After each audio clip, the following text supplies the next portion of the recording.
За тэр бол одоо Америкийн нэгдсэн улсын тийм ээ одоо нөлөө бүхий номлогч сайн мэдээ тараагч Чарли Кирк гэдэг залуу 31 наснда одоо бусдад буудуулж амиа өргөж эзэн бурхан руу явлаа.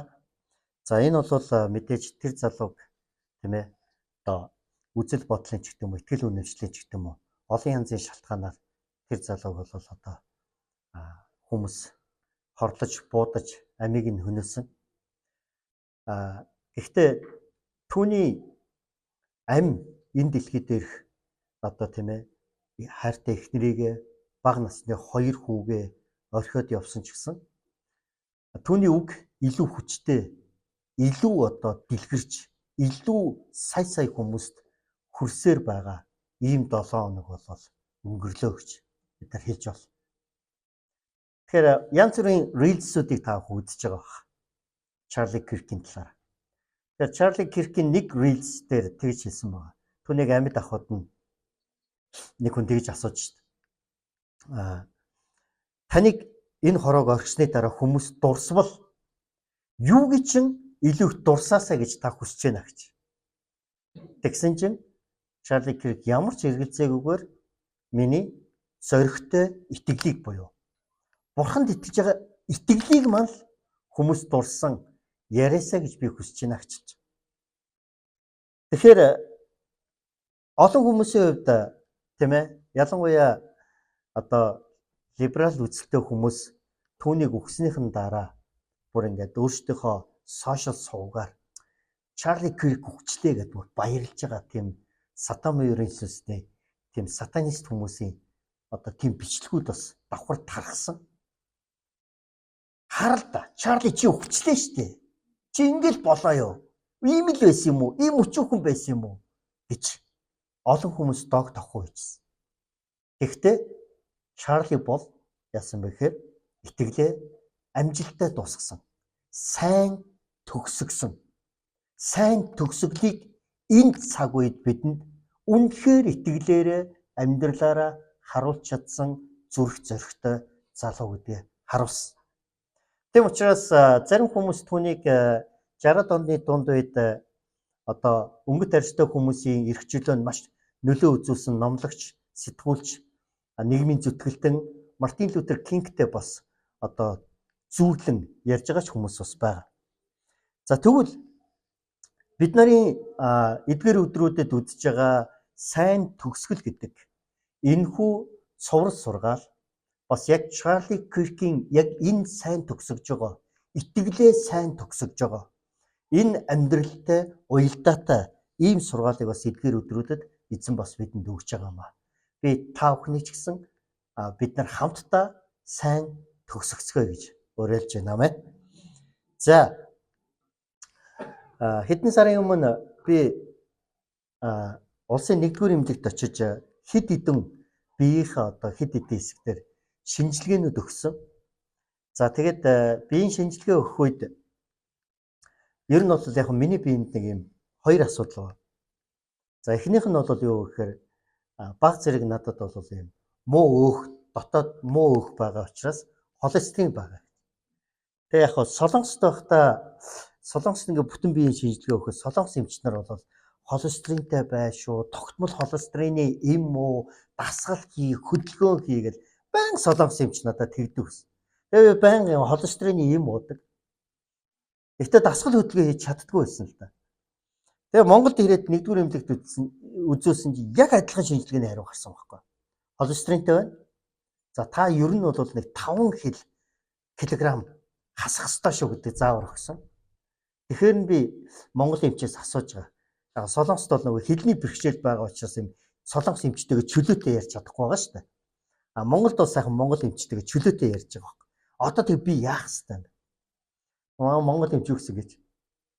Яг бүх монгол эрчүүд холестеринтэй. Бүгдээр адил харин ч таних гайгүй байна. Солонгост бол эмч амар асуудал болгож яриадсан байхгүй. Монгол эмчийн хэлсэн тэр үгнээс би тайвшрах юм уу, урам авах юм уу бөө мэд. Гэхдээ ямар талаас хортой гэдгийг бол мэдээд. Хоёр дахь асуудал бол та нарт хэлэхгүй заяа. Миний ярих гэж байгаа гол зүйл тэр холестерин байсан. Холестерин ихсэх тусам хүний судсаар тийм ээ одоо судасны цусраа муу өөх байгаа учраас цусны эргэлтийг удаашруулна. За энэ аажмаар явсаар юунд хүргэж болох вэ гэхээр артерийн судсыг хатууруулна.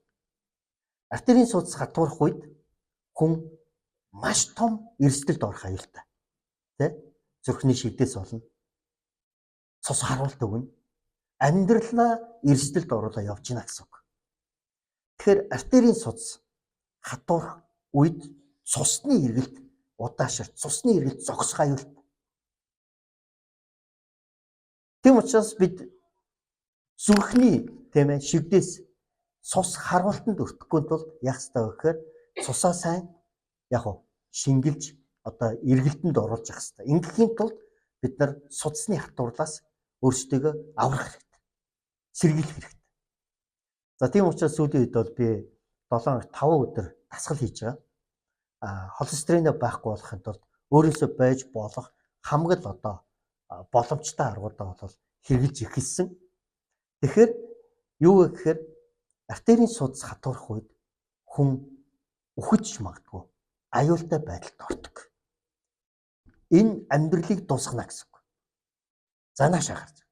Тэгвэл артерийн судас хатуурах үед хүн амьдралаа эрсдэлд оруулж байгаа юм бол хүний зүрх сэтгэл бурхны өмнө хатуурах үед сайн төгсгөлд хамгийн том дайсан болдог. За тийм учраас өнөөдөр сайн төгсгөл сэдвтэй номлолынхоо 2 дугаар номлол дээр би та бүхэнд дэд сэдв болгоод сайн төгсгөлд саад болдог аюултай дайсан гэдэг урт сэдвээр би та нартай ярилцъя. Сайн төгсгөлд өөрөөр хэлбэл бид итгэлийн амьдралаа сайн төгсөхөд бидэнд саад болдог нэг том аюултай дайсан байт юм байна. Энэ дайсан юу юм? Энэ дайсныг бид яаж ялах ёстой юм? За энэ талаар бүгдээр хамтдаа өнөөдөр суралцна гэсэн үг. Өөрөөр хэлэх юм бол бидний зүрх сэтгэлийг хатууруулдаг. Тэр аюултай том дайсан юу юм бэ? Тэгэхээр яг ингэж бурхны бүр өмнө байтга бурхны эсрэг зүрх сэтгэл нь хатуурсан хүмүүс энэ хороо ертөнцийн дүүрэн байдаг. Тэр бурхан ч аануга байхгүй. Яг тэр Чарли Киркийг нас орсны дараа баярлан хөөрж байгаа. Тэр муу ерийн сүнсээр дүүрэн байгаа, чөтгөрийн дүүрэн байгаа. Тэр сатанист хүмүүс шиг. Өнөөдөр бурхны эсрэг зүрх нь хатуурсан хүмүүс байдаг. Нөгөө талаар цуглаанд яваад байгаа хэрнээ бурхны өмнө бас зүрх нь хатуурсан хүмүүс байдаг. Эдгээр хүмүүсийн төлөөлөл том амьдралаараа бидэнд жишээ болсон нэгэн хүн бол яах аргагүй Саул хаан байдаг. Тэм учраас бүгдээрээ хамтдаа Саул хааны амьдралын түүхээс бүгдээр өнөөдөр мөшгөн одоо түүнээс суралцаад үзье. За тэгэхээр ямар гаргалгаа гарах нь бүгдээрээ харъя. За 1-р Самуэль 15-ын 17-оос 23 дугаар ишлэл.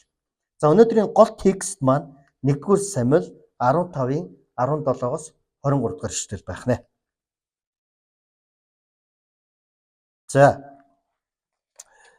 За энэ удаад би уншия та бүхэн сайхан дагуулад хараад яваарай.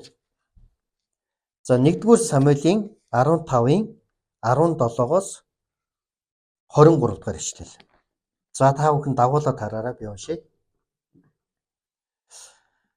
Самуэль хэдийгээр та өөрийн нүдэнд дорой байсан ч Израилийн овгуудын тэргүүн болсон босов. Эзэн таныг Израилийн хаан болгож тосолсон босов. Эзэн таныг аян зам дэлгээж явж нүгэлт амлигчдыг устган тэдний бүр мөсөн устгаж дуустал тэдэнтэй тулалд гэсэн. Та юунд эзний дуу хоолойг дуулууртай дагалгүй. Харин олц руу шунан дайрч эзний мэлмид Ёрим муг үйлдэв гэжээ. Саул Самуэльд би эзний дуу хоолойг дуулууртай дагаж эзний намайг илгээсэн аян замд явсан билээ. Би Амалекийн хаан Агагийг авчирч амлагчдыг хүүс тэмтэрсэн. Гэвч ард олон Гилгалд таны бурхан эзэнд тахил өргөхийн тулд олцноос буюу хориг цээртэй юмсаас хамгийн сайн хонь үхрийг нь авчирсан билээ гэв. Самуэль эзний дуу хоолойг дуулууртад авах нь шатаал тахилт ба бусад тахилуудаас илүүгээр эзнийг баярлуулах босов. Харах тун дуулууртад авах нь тахилаас илүү, анхааран үзэх нь хуцсын өөхнөөс илүү. Тэрсэл нь мэрэг төлгөний ажил нүгэл бөгөөд гүжүүтлэх нь ёс бус агаад шүтээнд мөргөх адил. Чи эзний үгийг үл хэрэгссэн тул эзэн бас чамайг үл хэрэгсэж чи хаан байхаа боллоо гэвэ. Амен. Амен. Харамсалтай түүх унсан чи амен байхгүй болсон юм. За. Саулын талаар бид нар бүгдээрээ сайн мэдэх баг. 1-р Самуэль ном. За Саулын амьдралын түүх 1-р Самуэль номын 9-р бүлгийн 1-р ишлэлээс эхэлж байгаа. За Саул гэж хин. За бүгдээрээ хамтаа 9-ийн 1-ээс 2-ыг бүгдээрээ дахин харъя. За 9-ийн 1-ээс 2. Бенамины Киш гэдэг нэртэй хүн байжээ. Киш бол Абелийн хүүгэн, Зирорын ач, Бехорын ач, Афиагийн 30 Бенамчуудын хүүгэн бөгөөд нэр хүндтэй хүн байв. Киш нэг хүүтэй бөгөөд түүний нэрийг Саул гэдэг байв. Саул залуу, бие бэлдэр сайтай, Израилийн хүүгүүдийн дотор түүнээс илүү сайхан залуу үгүй байв. Тэр бүх хүнээс толгой өндөр байлаа гэсэн. Амен. За Саултай танилцъя. За энд юу гэж хэлсэн бэ? Бенамин овгийнх гэж хэлж байгаа. Өөрөөр хэлэх юм бол Израилийн 12 овгийн хамгийн отхон овг. Жижигхэн овг гэсэн үг. За энэ овгийн удам явж байгаад Киш гэдэг хүн дээр ирж байгаа. За Киш бол ямар хүн байсан бэ гэхээр нэр хүндтэй хүн байсан гэж хэлж байгаа. Сайн нэр хүндтэй талаас нь ярьсан байгаа юм. Сайн нэр хүндтэй хүний ганц хүү Саул гэдэг хүүгийн талаас гарч байгаа. Залуугийн тухай гарч байгаа. За Саул ямар залуу байсан бэ? За нэгдүгüүрт нь Саул бол залуу хүн байсан гэдэг хэлж байгаа. Тэ? Залуу хүн байсан. Хоёрдугаарт нь Саул бие бэлдэр сайтай. Тэ? За мэдгүй магадгүй фитнесээ хэдэн удаагийн аврагч гэдэг юм уу те? Ярцаасан биетэй мундаг залуу байсан баг. Хоёрдугаарт нь одоо бие бэлдэр сайтай гэхээр л намхан те бак гэсэн үг биш ахна штэ. Саул бол яасан? Өндөр залуу. Бусдаас дандаа толгой дээгүүр хичээлс те. Тэгэхээр Израильд Саул шиг ийм сайхан залуу байхгүйсаа гэжсэн. Тэ? Манайхаар Юндөнгөөгөө тэ? Одоо маш тийм мундаг сайхан залуу байж. За энэ залууг Библи тодорхойлон хэлэхдээ эхлээд ийм талаас нь хэлж штэ. Өөрөөр хэлбэл маш сайхан залуу байсан, өндөр залуу байсан, бак бие бэлдэртэй байсан. Тэгээд айлын ганц хүү тэгээд Бенамин овгийнх аав нэр хүндтэй сайхан залуу байж. За сайхан эхлэл байна. Саулын амьдрал үнэхээр сайхан эхлэл байна. Сайхнаар Библиэд эхэлж таниулагдаж, танилцж байна. За одоо энэ үед яасан бэ гэхээр Израиль улс анхныхаа хааныг сонгох хэрэгтэй болсон. За Израилийн хааныг сонгохын тулд бурхан сонгоно. За бурхан сонгохдоо хинээр дамжуулан сонгож байгаа гэхээр Самуэль гэгч иш үзүүлэгчээр дамжуулан сонгож байгаа. За эзний үг Самуэльд ирсэн. Тэгээд эзний үг Самуэльд ирэхдээ би бол Саулыг сонгосон гэдгээ хэлж байгаа. За ингээд Самуэль Саул дээр очиж Саулыг авч яваад бурхан чамайг сонгосон, чамайг Израилийн хаанаар захирагчаар томилноо гэдгээ хэлхийн өмнө ямар ч байсан Самуэль очиод тийм ээ өөрөөр хэлэх юм бол Саул дээр үхэрчин Саул дээр үхэр хариулж явж исэн. Тэр Саул дээр Самуэль гэдэг том иш үзүүлэгч өөрөөр хэлбэл үндэсний хэмжээний том хүн ирж штэ. За тэгээ ирээд яаж байгаа вэ гэхээр хамт яваад хамт хоол идээгээд Самуэль бол бүр Саултай нэлээд нөхөрлөх цаг гаргаж байгаа. Нэлээд танилцах цаг гаргаж байгаа. Эсийн бүлэг хийж байгаа гэсэн үг байхгүй. За хоёлоо явъя өндөрлөг рүү гарыг. Хамт хоол идэх. Тэр хоёр бүр хамт хонсон байгаа байхгүй. Ярилцсан. Тэр хоёр нөхөрлсөн. Тэгээ энэ үедээ бурхан чамайг сонгосон гэдгээ 9-р бүлгийн 21-р эшлэлээр хэлж байгаа. За 9:21 байна уу? За 9:21 дээр Саул хариудна. Би Израилийн хамгийн жижиг овгийн Бенамин бөгөөд Миний ураг Бенамин овгийн бүх ураг дотроос хамгийн дорой нь босуу гэж хэлж байгаа. За Самуэль Саулд чи бол сонгогдсон чамайг захирагч болгож хаан болгоно гэд хэлсэн чинь 21-р ишлэлдэр мань нөхрийн хариулт нь юу гэж хэлж байгаа гэж хариулт нь Бенамин овгийн овг бол маш жижигхэн. Тийм учраас би бол жижигхэн. Би бол жижигхэн. Бенамин бол хамгийн сул дорой. Би бол сул дорой хүн шүү дээ. Яаж би Израилийг захирч хаанчлах юм бэ гэдэг. За эндээс ямар хандлага харагдаж байна? Ямар хандлага? Өөртөө итгэлгүй, сул дорой, үл бийсэн, нусаа гоожулсан тийм хандлага шүү. За нэг талаар бид нар өөрийгөө голж байгаа өөртөө итгэлгүй байгаа талыг харж болно. Бүр цаашлах юм бол нэгэнт эзэн Самуэлээр дамжуулаад Саулыг сонгоцсон. Саул гэсэн чинь өөдөөс нь би бол сул дорой жижигхэн штэ гэж юм те. За тэгээд энэ үйл явдал чинь ингээ 10 дугаар бүлэг дээр явж байгаад яг хүмүүс үнэхээр эзний хүсэлт мөн үү биш үү гэдгийг овгийнханд цуглаад шав хайсан чинь яасан бэ гэхээр яахааргүй Бенамин овг сонгогдсон. Тэгээд тэд нар эзнээс асууж яахааргүй Бенамин овг мөн байна. Тэгтээ хаан болох хүн нь хаан байна гэсэн чинь эзэн юу гэж хэлж өгөхөр Саул хаан байгаа. Мань нөхөр нөгөө нэг толгоо өндөр бак би бэлдэртэй царайлаг гой Саул хаан байсныг та нар мэдэх үү? Бүгдээ 10-ын 22 дугаар ишлэгийг харъя. Тиймээс тэд эзнээс тэр хүн энд ирсэн үү гэж лавлаж асуув. Эзэн харах тур тэр ачаан дотор нуугдж байна гэжэлсэн. Нөгөө хаан болох ч байгаа. Нөгөө сайхан залууч яасан бэ? Нуугдсан байна шүү дээ. Юунд нуугдсан? Ачаан дотор нуугдсан байна. Одоо ямар хандлага харагдаж байна? Холчгор айцтай нуугдж штэ. Өөрийгөө сул дорой гэж бодож байгаа. Өчүүхэн гэж бодож байгаа. Би хинч биш. Би бол гим нүгэлтэй нэг. Би хаан байх зохисгүй. Би энэ үүнийг би яагаад ч хүртэх зохисгүй. Би бол чадахгүй. Би айж байна гэж байгаа тэр сул дорой нэгэн дээр эзэн өөрөө ирсэн. Яг л өтрөм дотор буудад цайруулаад байж исэн Гидеон дээр эзэн өөрөө ирээд эрэлхэх зоригтой ирэмгий дайчин минь гэж Гидеоныг дуудсан шиг тэр сул дорой тэр нэгэн дээр эзэн өөрөө ирж байгаа. Бид ч гэсэн бүгдээрээ л Бурхны өмнө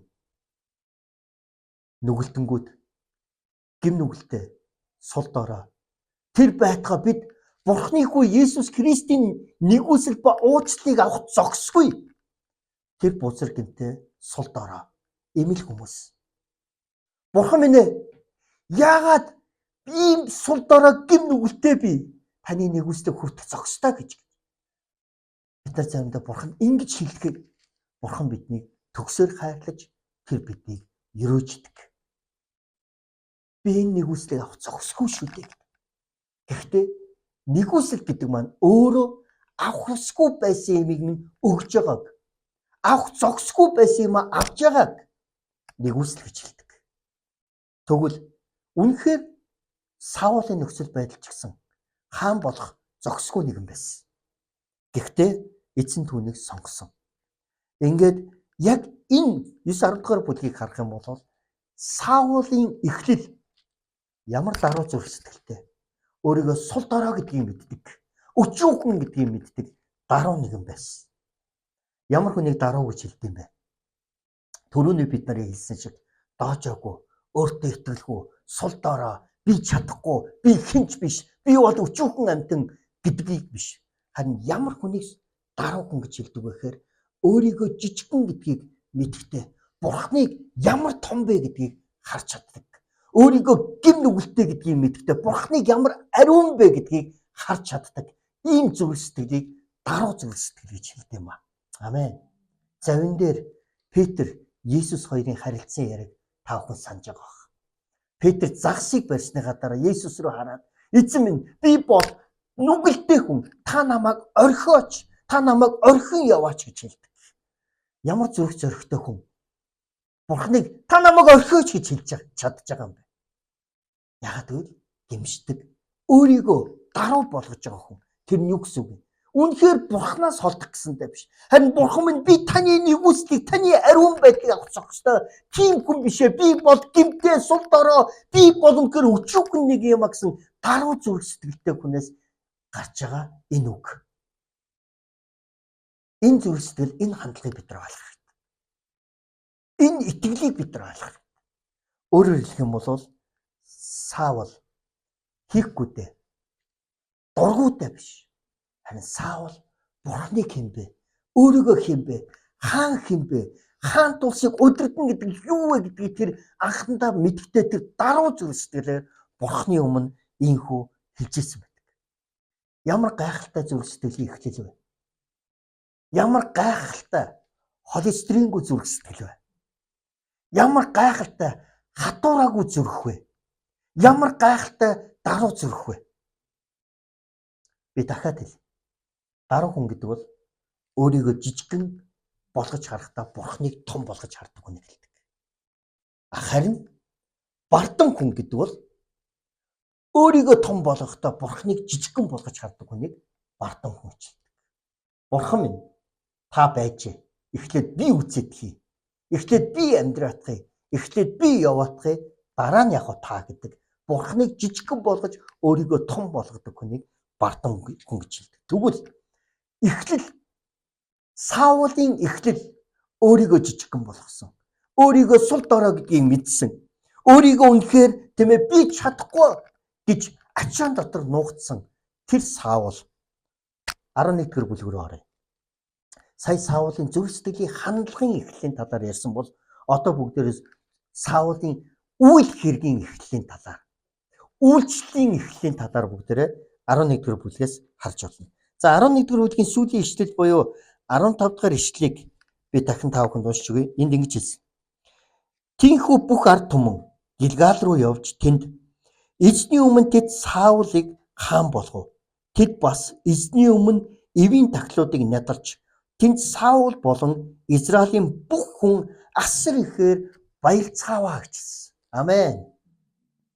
За Саулын үйл хэрэг хамгийн ихний үйл хэрэг 11-р бүлэг дээр гарч байна. 11-р бүлгийн төгсгөлийн эшлэлээр яасан бэ гэхээр энэ эхлэл ямар эхлэл байсан бэ гэхээр албан ёсоор энэ үйл хэргийн дараа Израильчууд Саулыг хаана гэж хүлээн зөвшөөрч Израильчууд Саулыг хаан хэмээн үнэхээр баярлан багтаж баяр хөөртэй эхлэл, баяр хөөртэй үйл явдал, ад жаргалтай эхлэл, сайн эхлэл бий болчих. Сайн эхлэл. Ямар сайн эхлэл болсон бэ? Энд их сонирхолтой түүх гарч байгаа тийм. Аманчууд буюу Аманы тухайн үеийн хаан Нахаш гэдэг нөхөр яасан бэ гэхээр Израилийн нэгэн хотыг Ябиш Гилеад гэдэг хотыг бүсэлсэн баг. Ябиш Гилеад гэдэг хотыг эзлэхэд. За энэ Ябиш Гилеадууд бол ямар хүмүүс байсан бэ гэхээр Авраамийн үед байсан Лотын үр удам баггүй. Лотын үр удам Аманчууд гэж хэлж байна. Гэтэ тэд тухайн үед бол Израилийн нэг хот байсан. Тэгээ тэр хотыг одоо Аманчууд ирээд эзэлсэн. Бүсэлцсэн, эзлээгөө бүсэлцсэн. Тэгээ нөгөө бүслэгдсэн нөхдөд чи яасан бэ гэхээр хилэлцээр хийсэн. Бид нар ер нь бол буугаад өгчөө. Бид нарыг амьд үлдээчгээ. Бид нар та нарт үйлчлэе гэж тэр хотынхон Аманчуудад бууж өгчих. Тэгсэн чинь нөгөө нэг Аманы хаан Нахаш чи юу гэж хэлж байгаа вэ гэхээр яг уу та нар бууж өгч болно. Гэхдээ би танаа хотын бүх хүмүүсийн баруунуудыг нь ухнаа гэжсэн. Тэгээ одоо яах вэ? Буугаад өгөх юм бол бүгдээрээ хотоор баруунуудгүй нөхдөд явна шүү дээ. Яасан гэсэн. Нахаш төгцөө баруунуудээ тэгжээш нэг амьд гарлаа гэж. Тэ? Дандаа хүчний бэрхшээлтэй дахир дутуу болоо явна шүү дээ. Бүгдээрээ. Тэгсэн чинь нөгөө хотынхан чинь Нахаш дүүж хэлж өгөхөр За бид нар бусдаас зөвлөдөг бусдаа бид нар мэдээ дамжуулах 7 хоног өгөөч гэж. Тэгээд Израилийн бусад газрууд руу манай хот ийм хэцүү байдалд орчлоо, баруунуудын минь авах гээд байна гэд мэдээ дамжуулсан. Тэгээ энэ үед 11-р бүлэг дээр нөгөө хараахан хаан болоогүй байсан хин Саул чи яаж байгаа вэ? Ер нь бол Израильчууд Шавг хаяад Бенамины Саул хаан болно гэдгийг бол хүлээн зөвшөөрсөн. Гэхдээ хаан судрагуу яваагүй, мань нөхөр ясав гэрлүүгөө явж байгаа шүү дээ. Тэгсэн чинь Саулыг дагаад зарим нэг дайчин гэрс дагаад явж байгаа бол зарим нөхдөө Саулыг ерөөсөө хүлээн зөвшөөрөхгүйсэн. Энэ бид нарыг аварна гэж юу? Энэ чи дөнгөж сая ачаан дотор нуугдаад байж байгаа хучхар нөхөр шүү дээ. Энэ бид нарыг аварч чадахгүй. Энийг бид нар хаан гэж хүлээн зөвшөөрөхгүй. Тэгээд зөвшөөрөхгүй хүмүүсээс нь зөвшөөрж исэн хүмүүсээс. Яг л сонгуулийн үр дүнг одоо зөвшөөрж байгаа хүн байна, зөвшөөрөхгүй хүн байна гэдэг шиг. Тэ? Саулыг хаан болохыг дэмжижсэн, дэмжээгүй. Хоёр тал байсан. Тэгвэл дэмжээгүй хүмүүсийг нь Библи юу гэж тодорхойлсон бэ гэхээр үл бүтэх хүмүүс гэж хэлсэн байна. Яагаад? Аль хэдийн бурхан Саулыг хаан гэж томилчээд ах чинь тэд нар Саулыг хүлээн зөвшөөрөхгүй байна гэдэг чинь юу гэсэн үг вэ? Бурханыг хүлээн зөвшөөрөхгүй байна гэсэн. Тийм учраас бурханыг хүлээн зөвшөөрөхгүй байна гэдэг чинь тэднийг Библи үл бүтэх хүмүүс гэж хэлж байгаа юм. Бурханы үгийг хүлээн зөвшөөрөхгүйс учраас. Би эвэлийн гэрлэгээ цуглаанд явдаг. Тийм үү. Танай цуглааны пастор хин. Манай цуглааны пастрыг гүрээ гэдэг. Гэхдээ би хүлээн зөвшөөрдөг юм уу? Гэт яваад иж болохгүй шүү дээ. Пастраа хүлээн зөвшөөрж, пастраа хайрлаж, хүндэлж, пастор ба хончин ба хондын харилцаанд орохгүй бол тэд үл бүтэх нөхөр яваад байна гэсэн үг. Ойлгож байна тий? Саулыг хүлээн зөвшөөрөхгүй хүмүүсийг Библи юу гэж зөвхөр үл бүтэх хүмүүс гэж хэлж байгаа. За ингээд яасан бэ гэхээр Саул гэрлүүгээ хайрсан. Тэгээ гэртээ чи юу хийсэн? Юу хийсэн гэж бодож байна та? Бушуухан шиг хаан судалтаа суух байсан. Йоо. Хурдхан шиг ирэх мэдэл дээр очих юмсан. Алдар нэр хаан байна гэж ямар гайхамшигтай юм болоо гэж бодоагүй. Харин Саул эгэл жирийн амьдрал дотроо үхрээ тугаад ирж ийсэн гэж хэлж байгаа. Саул үхрээ тугаад ирж ийсэн чи тэргүүрээс ард олон өөлөлдөжсэн гэсэн. Яасан гэсэн чи Аманы хаан Нахаш хурж ирээд Ибиш Гилеадийнхны баруунуудыг нь авна гэдэг байна. Тэд нар тэднийг баруунуудыг авч байгаа бол бид нарыг ч гэсэн авах бол айгаад өөлөлдөжсэн. Харин энэ үгийг сонсоод Саул яасан бэ гэхээр ямар амар юм болоо. Бушуухан шиг ачаан дундаа орж нуугдъя гэдээ ачаалгаа буцаа явсан гэж бодож байна уу? Үгүй. Саул ууралсан. Энэ Нахаш одоо юу вэ? Ямар нахаалны нөхөр вэ? Хүмүүсийн баруун дээр яах гээд байгаа? Аги очи. Маргааш үдийн халуун гэхэд бид та нарыг аврахаар очих болно гэж хэлээд Саул дайчтайгаа явсан. 330к дайчтайгаа явсан баг. Ингээд маргааш нь яасан бэ гэхээр Саул яг үдийн халууны үед очиод Амончуудыг бут нэрвэж байгаа. За энэний дараа юу болж байгаа вэхээр саяны бид нар үсэн 15 дахь ишлэл болж байгаа. Өөрөөр хэлбэл Саулын гайхамшигтай зүрх сэтгэлийн хандлага 9-10 дахь бүлэг. 11-р бүлэг. Саулын гайхамшигтай үйл хэргийн тэр гайхамшигтай эхлэл 11-р бүлэг. Хаан болж ард олон хүлээн зөвшөөрч Израиль тэр аяараа баярлж байна. Тэд эзэнд хандан эвийн таглуудыг өргөж, тэд бурхан талархаж, тэр бүхэн асар ихэд баярлцгаа өгсөн энэ гайхамшигтай эхлэл байна. Таны итгэлийн амьдралын эхлэл хизээ байсан бэ? Таны бурхан дээр ирсэн анхны хайр хизээ байсан бэ?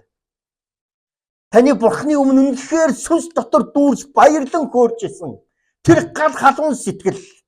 Яг л нөгөө нэг хятадны хүүгэлдэн кинонд гаргадаг шиг маш дотроо халуун гэж амаа нэгэнгүүт амнаас баахан халуун гал гараад идэг луу шиг. Таны дотор сэтгэлийн гал. Эзэн Есүсгүй болцтой амьдрал үнэхээр утга учиргүй санагдчихсэн. Тэр өдрүүд хизээ байсан бэ?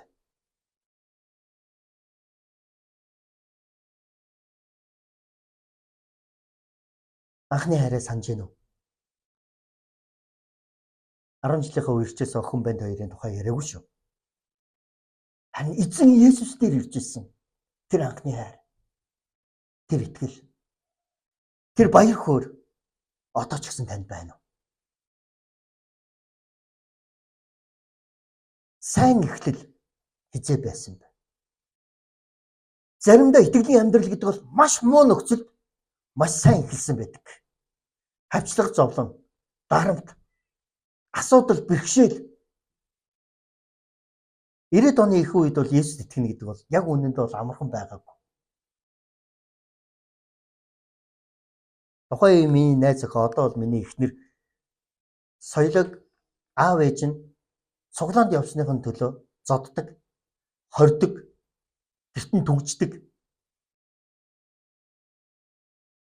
Есүсийг хайрлсан хайраасаа болж, Есүст итгэсэн итгэлийн тэр баяр хөөр, тэр юр бусын баяр хөөрөөсөө болж аав ээжийнхээ зодгоос айлгүйгээр дахиад зодоо зодноц цуглаанд явна л гэд ирдэг байсан.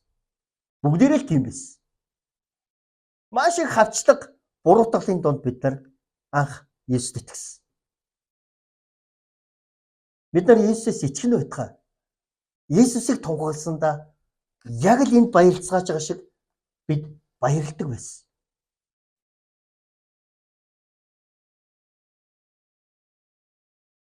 Саулын итгэлийн амьдрал, Саулын хаанчлан үйл хэрэг ийм л сайн эхлэлтэй байсан. Гэхдээ Саул яг үнэндээ бол Библиэд сайн дуусгасан хүмүүсийн жишээ биш. Харин сайн эхэлсэн хүмүүсийн жишээ. Тэгвэл яагаад юу түүний зүрхийг сайн төгсгөлд аваадсангүй вэ? Юу түүнийг өөрчилчихв? Юу болов? Бүгдээрээ үргэлжлүүлэн харцгаая. Өнөөдөр бид нар 17 дугаар бүлгийг тийм ээ 15 дугаар бүлгийн 17 дугаар ишлэлээс бид нар гол ишлэлээ болгож уншиж байгаа. За 15-ийн 17 дугаар ишлэлээр дахиад очив. Эхний ишлэл гэсэн. 15-ийн 17 дээр. За энд ингэж хэлсэн. Самуэль хэдийгээр та өөрийн нүдэнд дорой байсан ч Израилийн овгуудын тэргүүн болсон босуу. Эзэн таныг Израилийн хаан болгож тосолсон биш үү? За энэ үгийг харж байна уу? Одоо ерөөсө 11-р бүлэг дээр маш гайхамшигтай үйл хэргээр эхэлж исэн бол 15-р бүлэг дээр 4 бүлгийн дараагаас эзний үг Самуэлээр дамжуулан Саул дээр ирэхдээ ингэж хэлж байна. Саула хэн байснаа санаж гинөө? Хэрхэн эхэлж ийснаа санаж гинөө?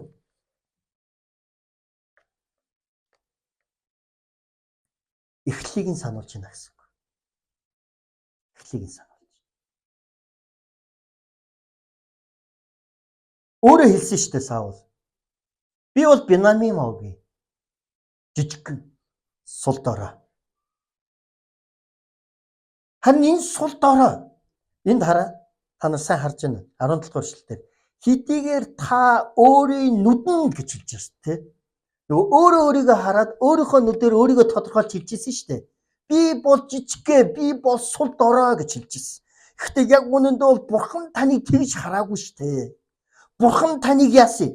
Овгуудын тэргүүн болгосон босуу. Нөгөө 12 овгийг захирах хаан болгосон босуу. Овгуудын хаан тэргүүн болгосон шүү дээ. Тэр нь хин? Тэр нь эзэн шүү дээ. Дараа нь юу гэж байна? Израилийн хаан болгож тосолсон нь хин?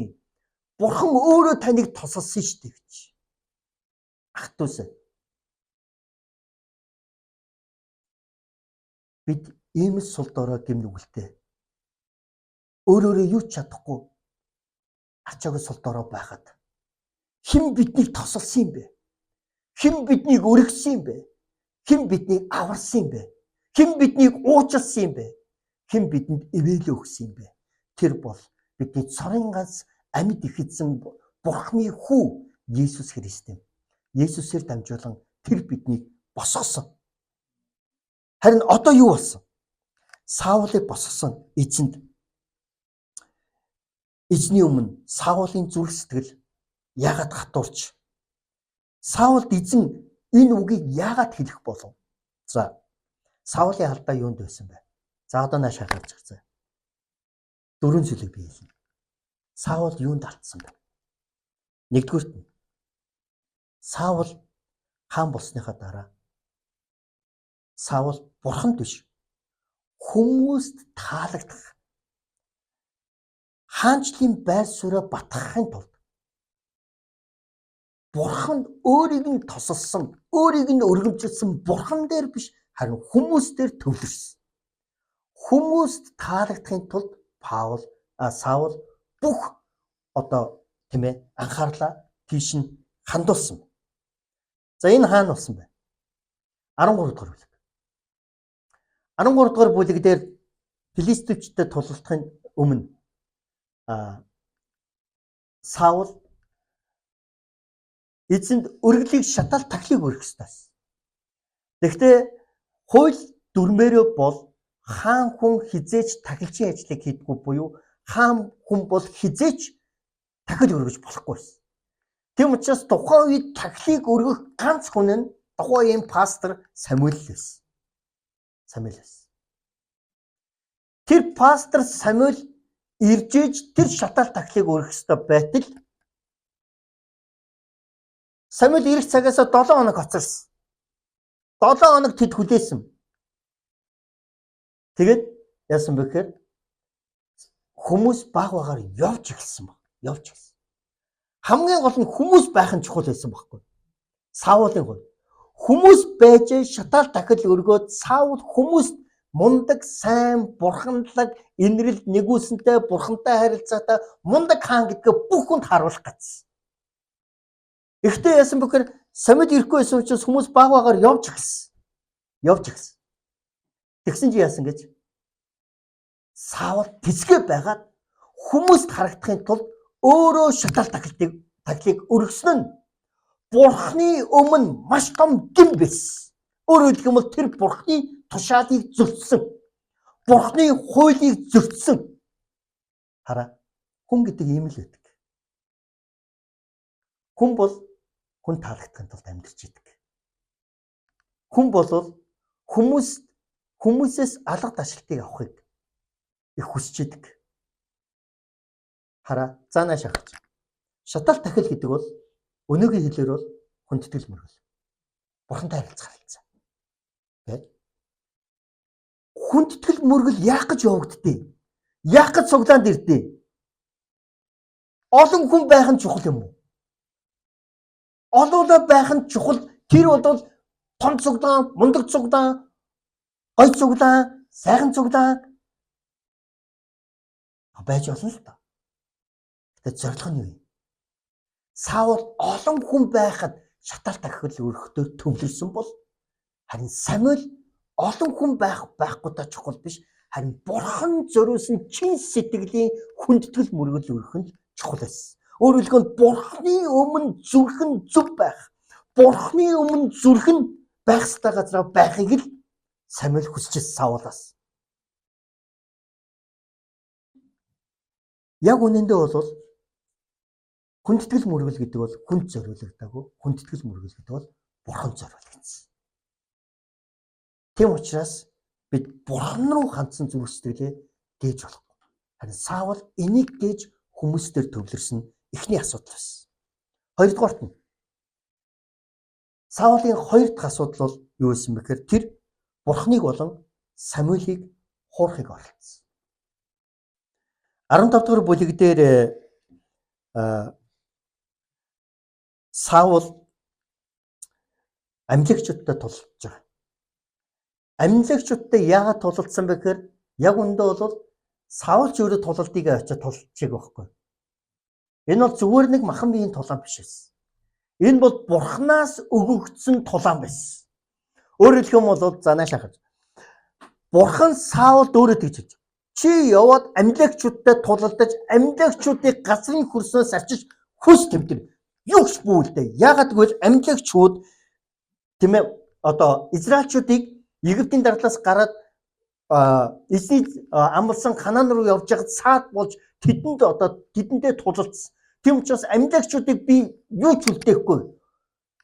Нүгэлт амьлагчуудыг гэж хэлж байгаа байхгүй. Нүгэлт амьлагч. Тийм учраас юу ч бүүлдээ хааныг нь битгий үлдээ. Тийм ээ эд агуурсын битгий үлдээ. Ингэж уулын эзэн тушаасан. Тэгээд эзэн өөрөө Саулаар дамжуулан амьлагчуудыг ялалтыг өгсөн. Тэгээд ясныхан дараа Самуэль Саул дээр ирж байгаа. Самуэль Саул дээр ирээд асууж. Саул дээр ирсэн чинь Саул Самуэль тандаад хэлж байгаа. Би эзний тушаалыг биелүүлчихлээ. Би амьлагчуудыг ялчлаа гэж. Тэгсэн чинь Самуэль хэлж байгаа шүү дээ. Эзэн чамд тушаахтаа бүх зүйлийг устгах гэж хэлсэн. Бүгдийг нь устгасан уу гэсэн чинь. Бүгдийг нь устгасан гэж хэлж байгаа. Тэгсэн чинь цаана нөхөр мал дуграад байдаг. Энэ нөхөр мал юу вэ гэдгсэн чинь мань нөхөр юу гэж хэлж байгаа вэ гэхээр энэ яг зүгээр нөгөө нэг эзэнд шатаал дахиад өрөх гээд сайн өхөр тугал ишиг хургуунуудыг аваа үлдсэн юм аа. Сайныг нь аваад үлдсэн. Яг ч сайныг нь эзэнд өргөх ёстой юм. Халелуя. Ингэж худал ярьсан. Энэ бол дуулуургүй байдал. Энэ бол Бурхныг хуурах гэсэн хурамч зүрх сэтгэл байсан. Энийг тэгээ 2 удаа ярьчих байгаа байхгүй. Самуэль дахиад сууж байгаа шүү дээ. Саулаас. Яагаад? Агагийг болон хааныг нь хүртэл алааг үлдээсэн байсан. Агагийг болон эдгээрийг сүрүүлээгүй юм бэ гэж. Тэгсэн чинь мань нөхөр яаж байгаа гэхээр эзэн ч шатаал тахилтаа өрөх гэж байгаа. Энэ бол хурамч гэсэн. Яг үүндээ бол Саул эзэн шатаал тахилтыг өрөхдөө биш харин өөртөө сайныг үлдээсэн түүний шунал зүрх сэтгэл байсан. Шуналтай зүрх сэтгэл. Одоо 3 дугаарт нь Саулын алдаа юунд байсан? Саул бол өдөрдөгч хүн. Гэхдээ Саул өдөрдөгч хүн байх ёстой хамгийн том нэг зам төлөвөө гээсэн байсан. Хаана өдөрдөгч байна? За би бүр орлуулаа ингээл хаана Христэд итгэгч хүмүүс байна? Тэнд байх ёстой хамгийн чухал бүр number 1 нэг номерын гэж хэлж болох зам төлөв бол хариуцлага хүлээх чадвар. Хаана өдөрдөгч байна? Тэнд хариуцлага байдаг. Хаана хариуцлага байна? Тэнд манлайлагч нар, өдөрдөгч нар байждаг. Харин энд Саул хариуцлага хүлээх чадвараа алдсан байсан. Энэ үхэр тарган тугал энэ хураг юу юм бэ гэж хэлсэн чинь хараа би эзэнд шатаал тахил өргөхийн тулд би аваад ирсэн маа гэж хэлэв. Яг үнэндээ бол Саул хаан тэр бүгдийг мэдэж тэр тиймээ бүгдийг нааш нь цааш нь олгож бүгдийг тэр гарынхаа бүр дохиураар зангаагаар л хийж чадна.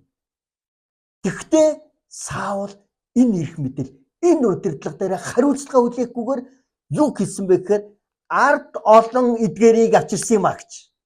Хүмүүс рүү, бусд руу ард олон лугаа тэр яасан хариуцлага чигч байгаа.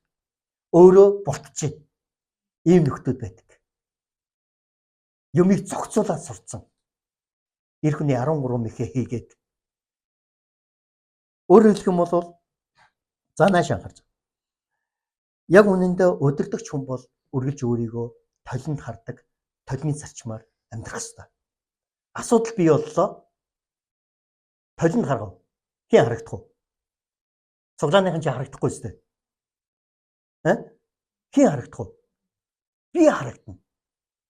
Өөрийнхөө үнэн төрхийг би харна гэсэн үг. Үсэн арзаацсан нүдэн нухтай байх юм бол яг уу толтой би хэрэлдэхгүй шүү дээ. Ой би бол пастор хүн. Би бол цэвэрхэн үстэй байдаг. Чи намайг үс арзаацсан гэж юу гэдэг байгаа? Гэж би толтой хэрэлдэж болохгүй. Би толинд хараад засах ёстой юм байв шууд засах ёстой. Толтой хэрэлдэнэ гэдэг бол асуудалтай хүний шинж. Яг үнтэй адилхан асуудал бий боллоо. Хамгийн өдөртөгч хүн толинд хараад яах ёстой. Нэг чи бол энэ чуулганы пастор. Чи бол өдөртөгч. Асуудал бий боллоо. Өдөртөгчийн хувьд чи асуудлаа өөр дээрээ авч хариуцлага өөр. Энэ бол толны зарчим. Гэтэл маш олон өдөртөгч нар толны зарчим дээр биш, сонгоны зарчим дээр төвлөрч амьдарч идэг. Өөрөөр хэлбэл өдөртөх үйл явдланд байж гин үйл хэрэгээ явуулж итэл асуудал бий боллоо. Толинд хардггүй, цонхоор хардаг. Цонхоор харахаар хэн харагдах вэ? Хүмүүс харагдана. Хэн харагдах вэ? Цуглааныхан харагдана. Хэн харагдах вэ? Байгууллагын харагдана. Хэн харагдах вэ? Баг хамтууд харагдана. Хэн харагдах вэ? Эхтэр харагдана. Хэн харагдах вэ? Хүүхдүүд харагдана. Хэн харагдах вэ? Найзууд харагдана. Бусад хүмүүс харагдана. Тэгэнгүүт юу гэж хэлдэг вэ? Асуудал ирлээ. Хямрал ирлээ. Бэрхшээл ирлээ. Нөхдүүд минь, та нараас болж байгаа. Та нар мосонод олигтой байсангүй. Та нараас болж байгаа. Та нар тэр өхөр хурах тугал адуу малыг та нар авчраа үстэй. Би биш шүү. Яг л Понти Пилатчиг гараа ухаадаг. Хариуцлага миний хош. Би биш. Үндэ бол эрх мэдэл Понти Пилат байсан. Үндэ бол эрх мэдэл Саулд байсан. Удирдлагын байр суурь Саулд байсан. Гэхдээ Саул яг үнэндээ бол гараа ухаасан. Би биш. Ард олон гэж.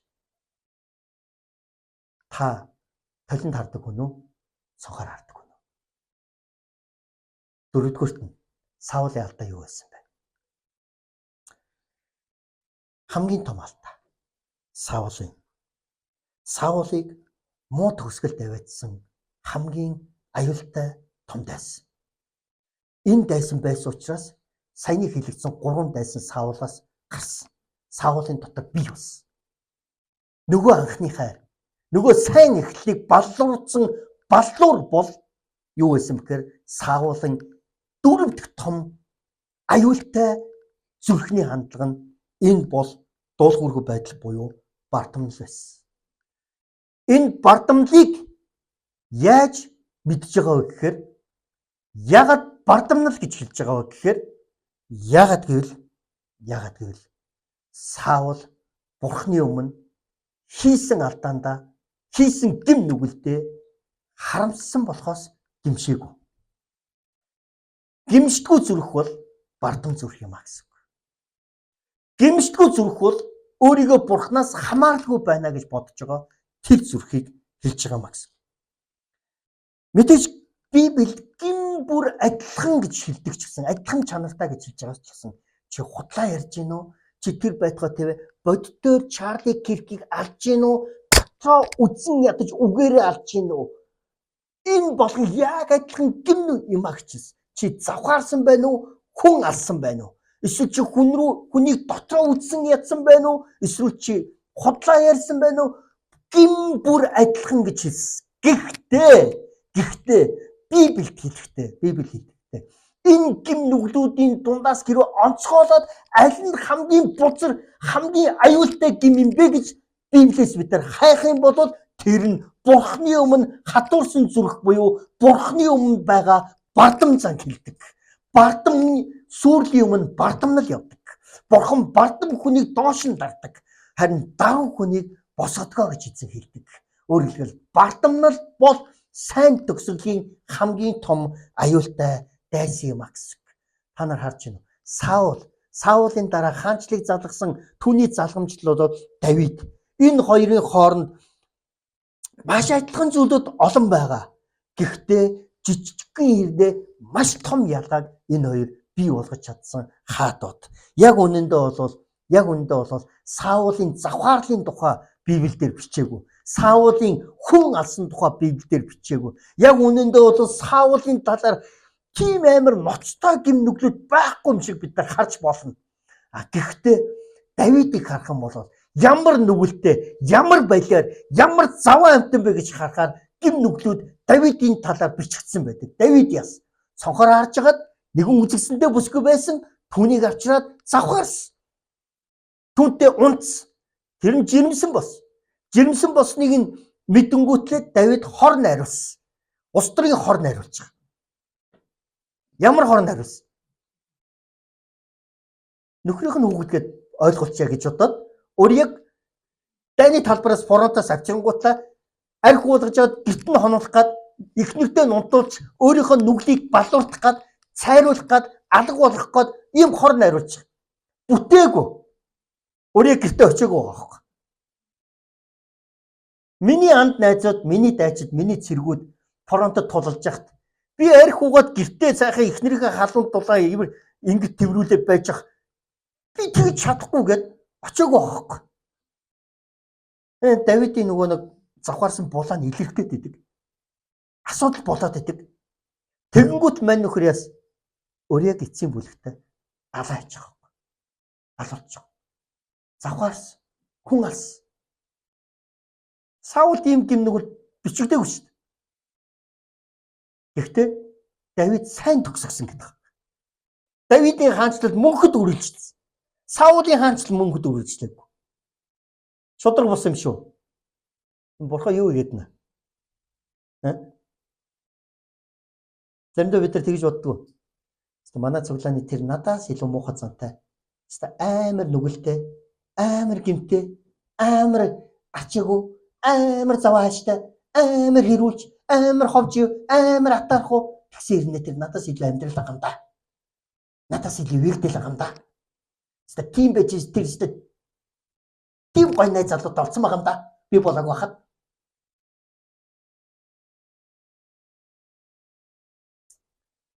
Давид Саул хоёроо нэг л ялгаа байсан.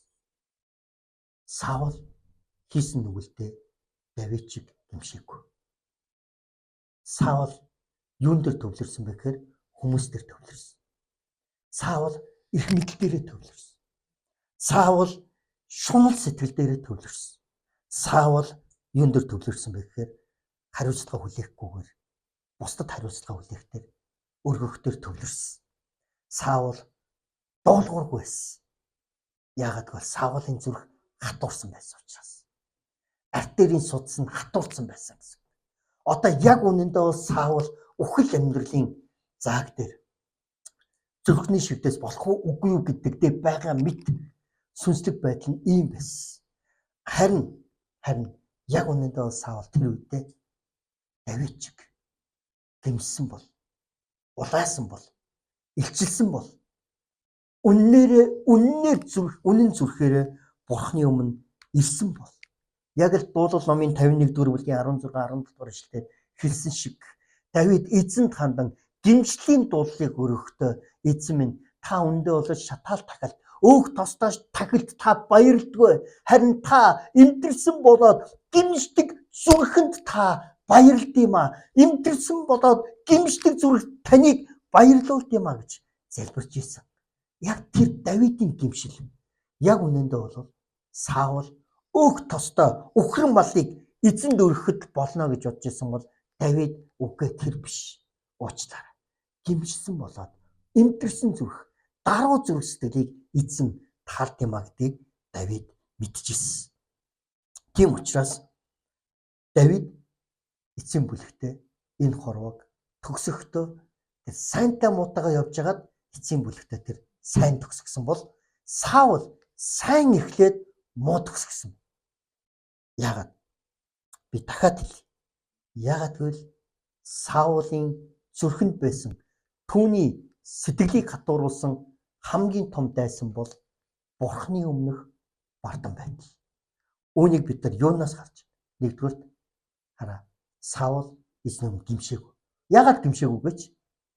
Яагаад гэвэл Саулын зүрх сэтгэл аль хэдийнэ Бурхангүй болсон байсан. Өнөөдрийн бидний уншсан 15 дугаар бүлгийн 23 дугаар эшлэлээр юу гэж хэлж өгөх вэ? Чи эзний үгийг үл хэрэгсэх хүчилж байгаа. Тийм учраас эзэн чамааг үл хэрэгсэж байна. Чи эзнээс татгалцсан. Тийм учраас эзэн чамаас татгалж байна. Чи Есүсээс татгалцсан. Тийм учраас Есүс чамаас татгалж байна гэж хэлж байна. Өөрөөр хэлэх юм бол Саулыг Самуэль яагаад ингэж хэлсэн бэ гэхээр хараа. Нөгөө Самуэль Саул дээр ирж байгаа шүү дээ. Амлигчуудтай тулалцсанаа дараа тэгэхэд Саул ингэж хэлж байна. Би Бурхны тушаалыг дагсан гэж хэлж байгаа байхгүй. Хоёр дахь удаа дээр худлаа ярихдаа эхнийх дээр би бурхны тушаалыг гэж хэлсэн юм нэ. Хоёр дахь дээр та нар Библиэс харах юм бол Саул юу гэж хэлж байгаа вэ гэхээр би таны бурхны тушаалыг дагсаа гэж хэлж байгаа.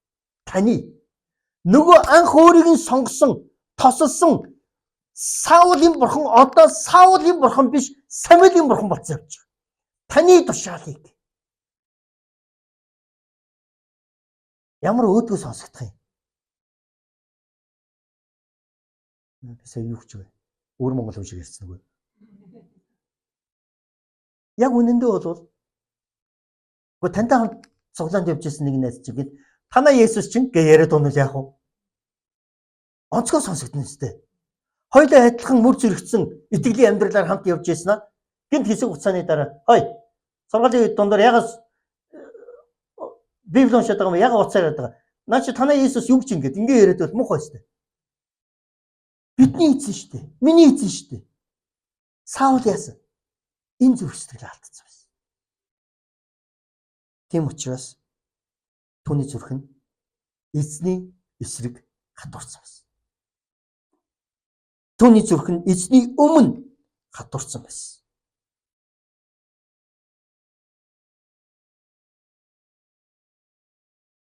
Тиймээс тэр яруу алдартай хаанчлыг яруу алдартайгаар дуусгаагүй.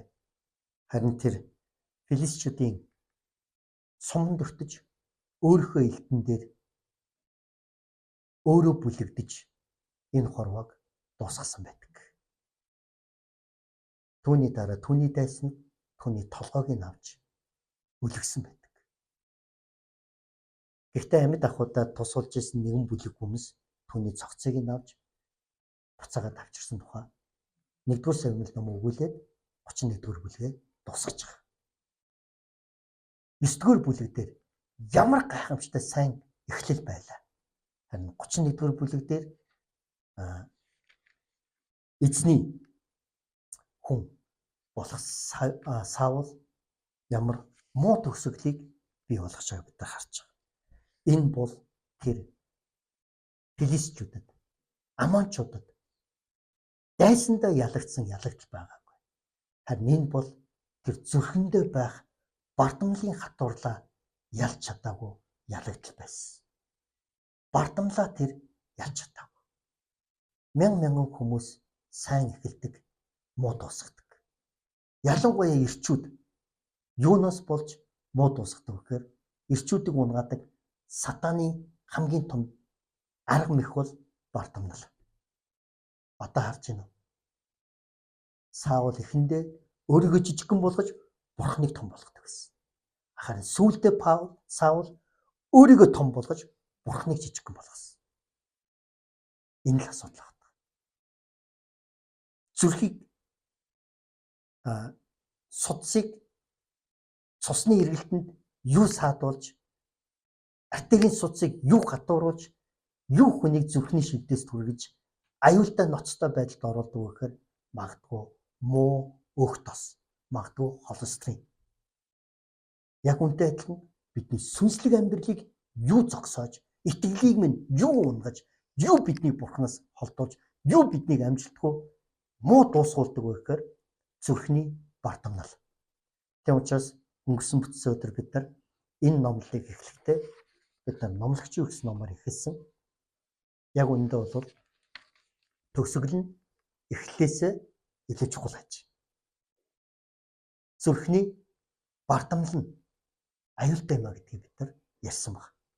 Тийм учраас бид өөрсдөө зүрх сэтгэл байх том дайсан болох бардамналыг ялж амьдарцгаая.